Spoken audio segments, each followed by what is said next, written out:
Evo Morales envió una carta al presidente Piñera para reanudar el diálogo entre Chile y Bolivia tras el fallo de la Corte de La Haya. Asegura que respeta la decisión del tribunal. Superior de los Padres de Schoenstatt asegura que el arzobispo Francisco José Cox sufre de demencia senil y que no hubo encubrimiento al mantenerlo en Alemania. Detienen a conductor acusado de violación ocurrida el fin de semana a una pasajera que esperaba un auto de una aplicación. Se le acusa de 7 delitos, 4 de ellos con abuso sexual. ¿Cómo están ustedes? Muy buenas noches. Bienvenidos a esta nueva edición de Medianoche. La Policía de Investigaciones detuvo a un violador en serie. Está vinculado a una seguidilla de robos con violación, el último de ellos ocurrido el pasado sábado en Estación Central. Esperaban un Uber, pero nunca llegó. A cambio, apareció un auto que no correspondía al que indicaba la aplicación. Su conductor, también sin registro, las encañonó, robó y a una de las jóvenes la secuestró para luego abusarla y abandonarla. Me pedía ayuda en el momento que el tipo la estaba subiendo, pero yo no podía hacer nada, porque el tipo siempre la tuvo con la pistola. Historia del fin de semana que comenzó en Estación Central y terminó en Renca. Modus operandi que en la misma villa Japón, donde ocurrió este delito, ya nos advertía quien aseguraba ser una víctima anterior del mismo violador en serie. Lo que pasa es que él también me ubica a mí, ¿sí? Porque a él le pegaron porque no sé. Ella estaba en lo cierto, la PDI ya estaba tras los pasos del joven debido a denuncias de similares características. Carlos Aravena, de 26 años, fue finalmente detenido en su casa de Lo Prado.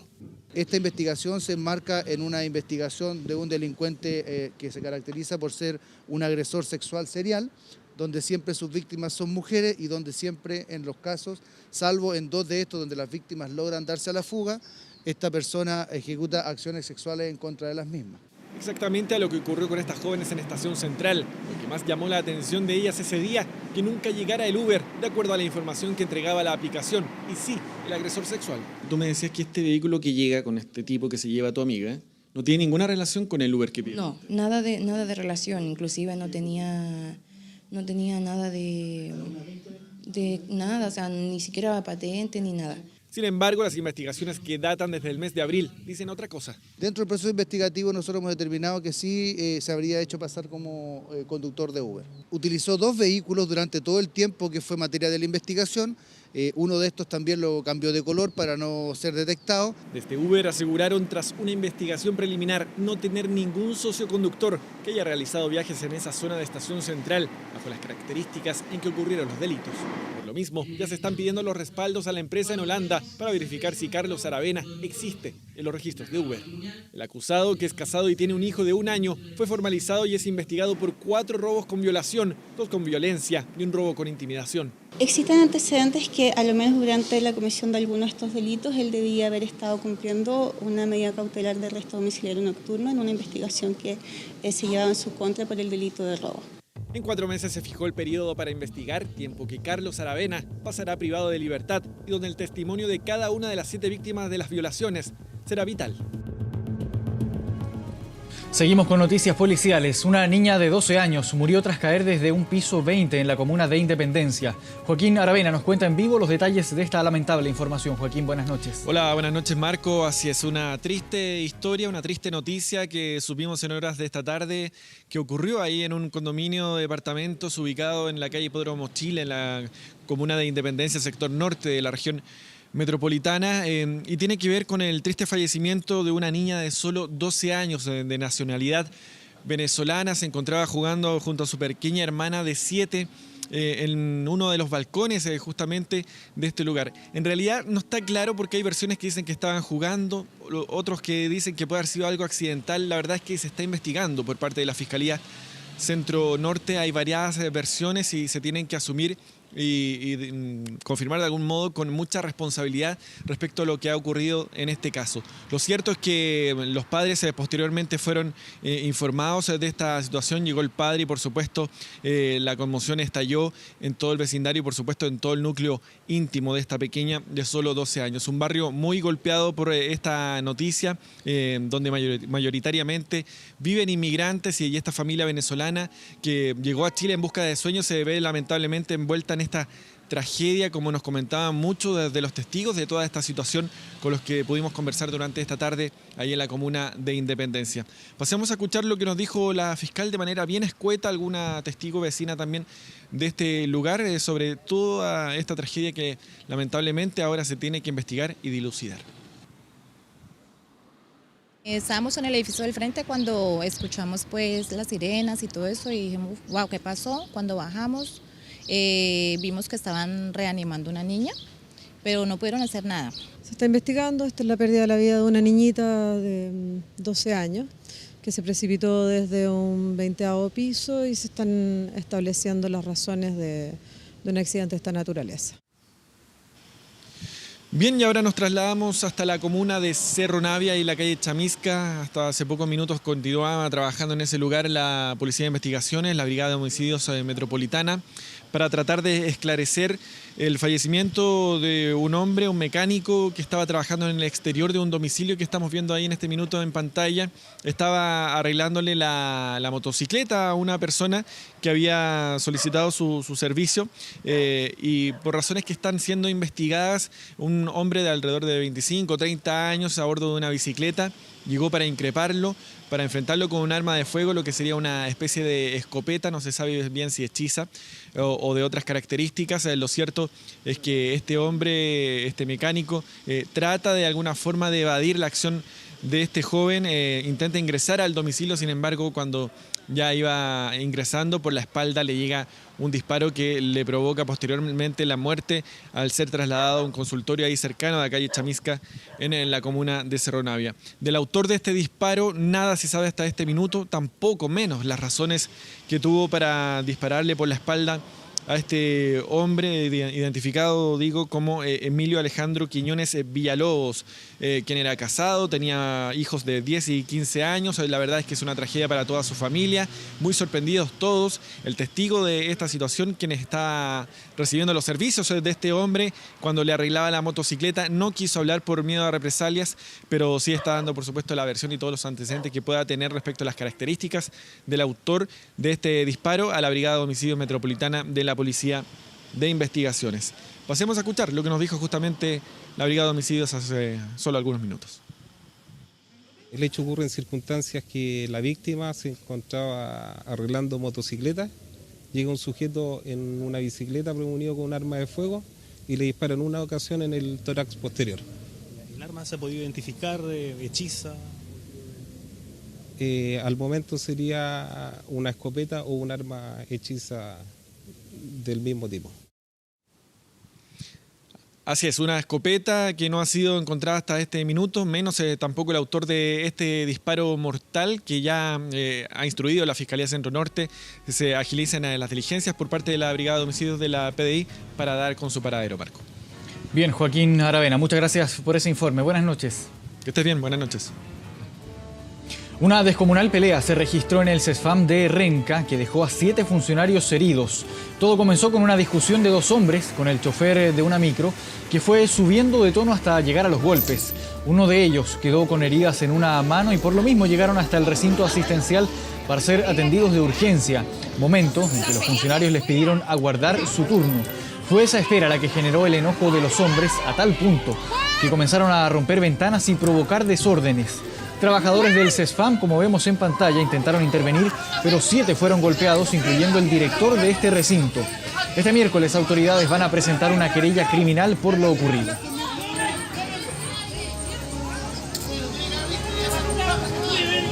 Cambiamos de tema y ponga mucha atención a la siguiente frase. Tengo mis dudas que alguna de sus afirmaciones puedan ser coherentes. Son palabras del superior general del Instituto de Padres de Schoenstatt, quien dijo que el movimiento no está protegiendo a Francisco José Cox. ¿Qué me puede decir usted, por ejemplo, de las acusaciones? Nada. ¿A usted le parece ético proteger a alguna persona que está siendo acusada y que ha sido acusada permanentemente de abuso sexual? No, por supuesto.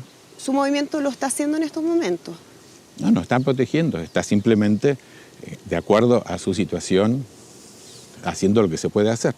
No vamos a impedir que la justicia intervenga. Si quieren venir a entrevistarlo, si la justicia quiere citarlo, no le vamos a cerrar nunca las puertas. Quien habla es Juan Pablo Catoyo, uno de los máximos representantes de los padres de Schoenstatt del mundo, quien coincidentemente llegó a Chile a participar de un seminario cuando el apellido Cox copa titulares. El hombre que firmó un documento dado a conocer el pasado sábado en el que aseguraba que el estado de salud de Cox es precario, que tiene signos de demencia senil. Yo le invitaría a quien corresponda de que hagan un test, un chequeo profesional, externo, no le pedimos a nuestro médico, sino a alguien de afuera, que haga realmente un control y que certifique cuál es su situación de salud y demás. Llamativa sentencia porque fuentes de 24 horas que pertenecen al movimiento confirmaron que los signos de demencia senil no tienen respaldo médico. Ningún psiquiatra la ha diagnosticado. Yo tengo mis dudas de que realmente algunas afirmaciones de él puedan ser coherentes y las puedan tomar en cuenta. Sin embargo, Cox este domingo entendió y evadió todas las preguntas formuladas. Y periodismo, en este momento en que está un enredo en Chile enorme. El enredo, como lo califica Cox, son las nuevas denuncias de abuso en su contra. En Chile son 2, las que solo hemos conocido por la prensa, aseguró Catoyo. ¿Cómo explica eso, cuando había denuncias desde los años 90 en relación a abuso sexual? Había rumores, pero no había hasta en aquel momento, y no lo hubo hasta ahora en realidad, ninguna denuncia formal. Lo que con la actual visión no debe ocurrir, dijo Catoyo. Hoy, con esos elementos, la investigación se debe hacer sí o sí, remarcó. Mirando hacia atrás los hechos que ocurrieron, ¿la Iglesia protegió, encubrió esos abusos? Formalmente yo diría que no, porque en ese momento no era encubrimiento el no investigar algo sin una denuncia. ¿Por qué el nombre de Cox volvió a la palestra? ¿Por qué otras denuncias surgieron en Alemania? El movimiento asegura que solo es una y data del año 2004. Se trataba de un caso que ocurrió en nuestra casa en Alemania. En la residencia de Wallendar, supuesta víctima de nacionalidad boliviana, que no podrá aspirar a la justicia, porque la legislación vigente hasta 2008 establece que solo las personas menores de 16 años estaban protegidas contra el delito de abuso de adolescentes. El lesionado, dice el documento, tenía 17 años en el momento de este. En resumen, la Fiscalía no investigará. Francisco José Cox va a seguir viviendo entonces en la residencia de Schoenstatt en Alemania. De momento, indudablemente que sí, ahí está y ahí estará. Si él estuviera en condiciones realmente de volver, quisiera que los médicos lo certifiquen y si lo pide la justicia y está en condiciones, nosotros no lo vamos a impedir. Cox así mantendrá las comodidades que hoy tiene en Alemania, su llamativa vida de penitencia y oración. Mucha atención si es que usted está planificando un viaje fuera del país para las vacaciones. Hay que anticiparse y consultar por las vacunas correspondientes para cada destino con anticipación.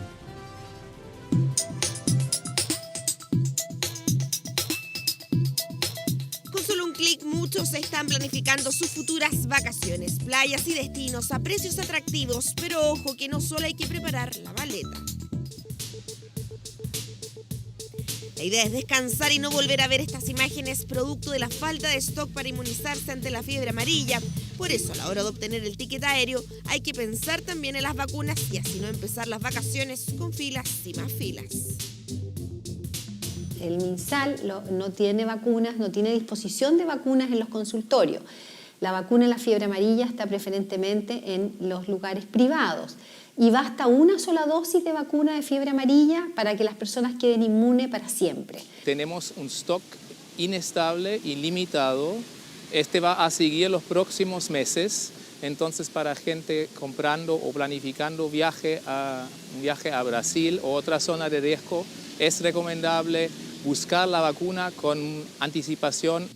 Es una vacuna que no se produce de un día para otro y en nuestro país está disponible en el sector privado. La inestabilidad de stock afecta a varios países de la región y el verano pasado no dio abasto en Chile. La fiebre amarilla es una enfermedad que puede llegar a ser mortal y en Brasil está presente en algunas zonas turísticas. Lo importante es que las personas vayan a vacunarse con anticipación. Muchas veces hay que inscribirse porque no están todo el tiempo disponible. Pero la fiebre amarilla no es la única amenaza. Los brotes de sarampión han aumentado en la región y pese a que en Chile el plan de vacunación contempla la inmunización de esta enfermedad, hay grupos etarios que aún no han recibido las 2 dosis recomendadas por el MinSal. Estos son los grupos etarios que nacieron entre 71 y 81 y los niños entre 1 año y 6 años que también solo recibieron una vacuna. El MinSal también recomienda vacunar a los lactantes que no han recibido la primera dosis de la vacuna contra el sarampión. Basta que vaya con su pasaje y que diga que va a viajar y que el carnet de identidad, que nació en ese periodo de edad y la van a vacunar contra la segunda dosis del sarampión. Una vacuna que es gratuita en Chile y algunos países la están exigiendo en la frontera, como en el caso de Perú. Faltan 3 meses aún para la época estival, tiempo suficiente para planificarse y lograr el verdadero descanso. Internacional. Momento de noticias internacionales en medianoche. Una situación impactante se está viviendo en la provincia argentina de Entre Ríos. Una enorme grieta está amenazando un barrio completo en la localidad de Diamante.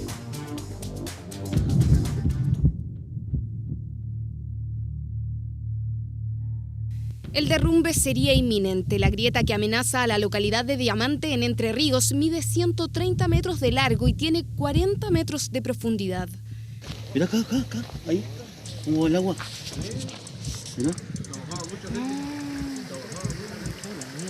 Hace un mes que los pobladores del barrio Cristo Pescador viven con miedo. Unos 40 hogares han sido evacuados por el riesgo que corren sus vidas, pero muchos habitantes se resisten a dejar sus casas. Hemos estado en vigía y hemos visto lo que está sucediendo, claro, y lo que sigue, lo que puede suceder. Le duele tener que dejarlo lo que tanto le ha costado realizar. Claro. Se pensaba que era una falla geológica, pero más tarde las autoridades informaron que la grieta se formó por la propia acción del río Paraná, que va carcomiendo el acantilado. Justo en su ribera se instaló esta localidad. En los 90, un proyecto para evitar el desprendimiento de terreno quedó paralizado por cambio de gobierno. En los últimos días, varios habitantes han visto cómo sus patios desaparecen. Se abrió la tierra en Entre Ríos, lo que constituye un verdadero peligro para personas que caminen por el lugar, como también para vehículos que transitan en las inmediaciones. Se dispuso vallar el lugar, que no se pueda acceder. Están en peligro algunas viviendas, sí, algún monumento público. Hay un Cristo Pescador ahí en la ciudad de Diamante que también está en peligro.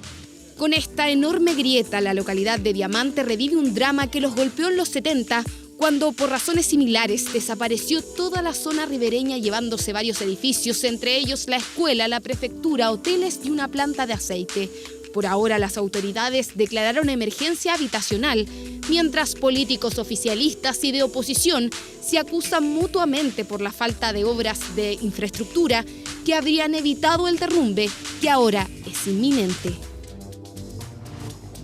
Vamos ahora a Estados Unidos. El huracán Michael continúa su avance hacia el norte de Florida con categoría 13 de un máximo de 5 y con vientos de hasta 195 kilómetros por hora.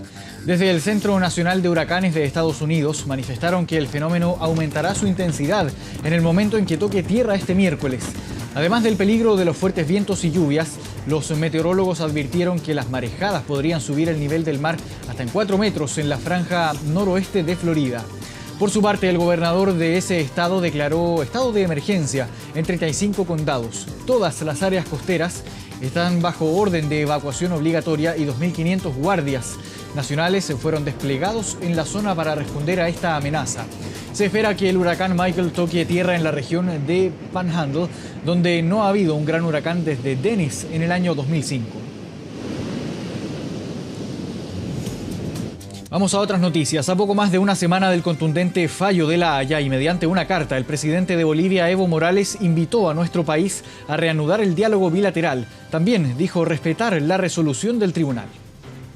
Dando cumplimiento al fallo de la Corte, el Estado Plurinacional de Bolivia invita al gobierno de la República de Chile a reiniciar el diálogo para atender los asuntos relativos a la situación de enclaustramiento de Bolivia.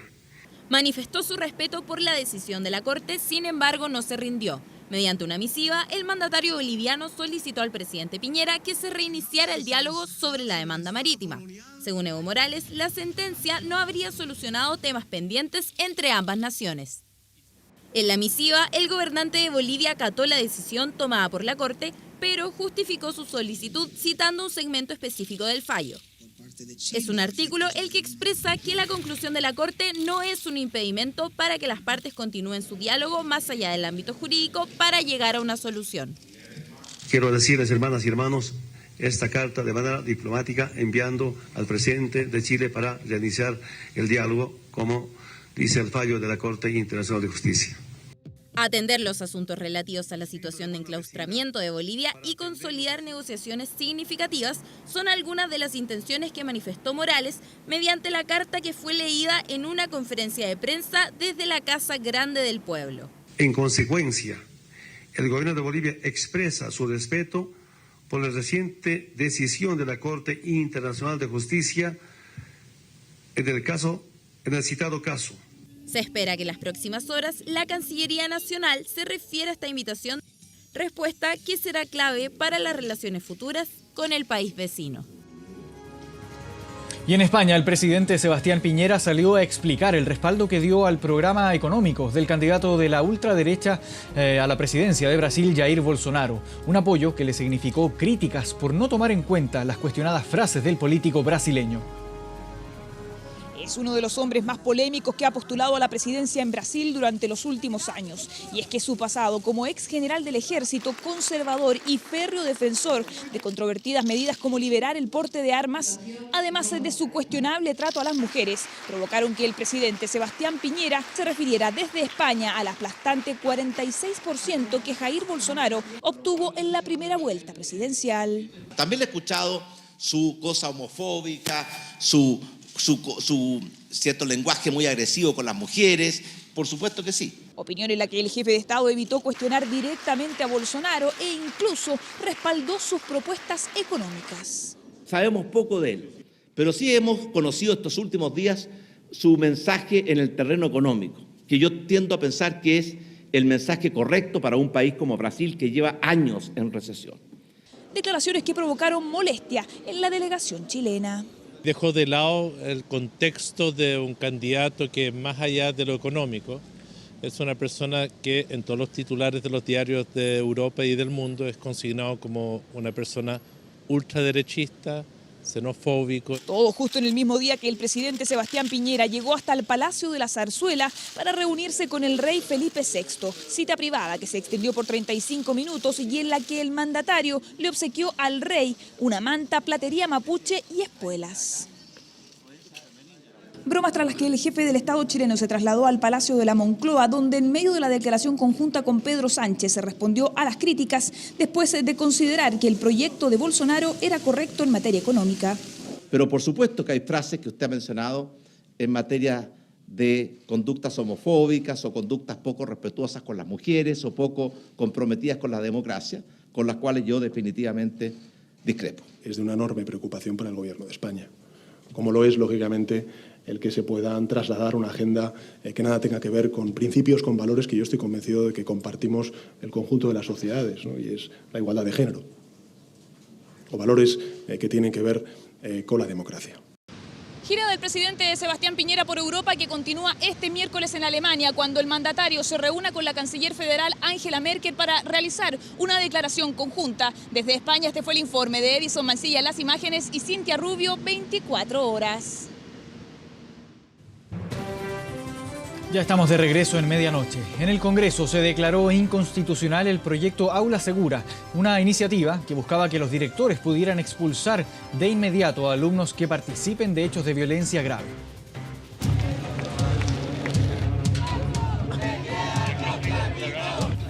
En las calles el ambiente ya era tenso. Estudiantes en contra del proyecto Aula Segura, que horas más tarde sería votado en el Congreso, antesala de un duro revés para el gobierno. Nosotros vamos a seguir demostrando que las tomas de nuestros liceos y los cortes de calles, las marchas, los paros son la única herramienta que nosotros nos han dejado y que por lo tanto vamos a seguir ejerciéndola con o sin esta ley. La misma que es uno de los grandes proyectos del gobierno en materia de violencia grave en los colegios, facultar a directores para sancionar y expulsar a alumnos involucrados en actos como estos. ocurridos en el Instituto Nacional y el Liceo de Aplicación, entre otros. Sin embargo, la Comisión de Constitución del Senado la declaró inconstitucional por 3 votos a favor y 2 en contra, eliminando la expulsión inmediata de los estudiantes violentos. Este proyecto quebrantaba las normas del debido proceso y cualquier persona que es acusada de cualquier delito en Chile tiene derecho a las garantías que establece la Constitución a un proceso previo. No es de aplicar aquí una pena penal, para eso siguen los procedimientos y los tribunales. Aquí lo que se quería era resguardar y hacer valer también el derecho del resto de la comunidad educativa. Pese a que el gobierno reiteró el respaldo al proyecto desde España, el presidente Piñera se abrió a modificarlo. Estos delincuentes disfrazados de estudiantes le quitan el derecho a todos los demás jóvenes de sus respectivos liceos de poder educarse. Vamos a conversar, y lo estamos ya haciendo, para corregir situaciones de forma tal de que, por supuesto, se garantice también el debido proceso. En todo caso, esta dura derrota obligó al gobierno a modificar el proyecto. En lugar de la expulsión directa, se abrirá una investigación en contra de los alumnos violentos, periodo en el que serán suspendidos temporalmente y tendrán plazo de 2 días para presentar sus descargos. El Ejecutivo tiene toda la voluntad en que los parlamentarios hagan ver sus opiniones, presenten sus indicaciones, pero este es un proyecto que ha sido impulsado desde las propias comunidades que están viviendo estos hechos de violencia y que además es de sentido común. No entienden que hoy día no exista la facultad por parte del director para expulsar en estas circunstancias de esta gravedad. El gobierno anunció que impulsarán con urgencia la ley Aula Segura, un traspié que contra el tiempo buscan superar.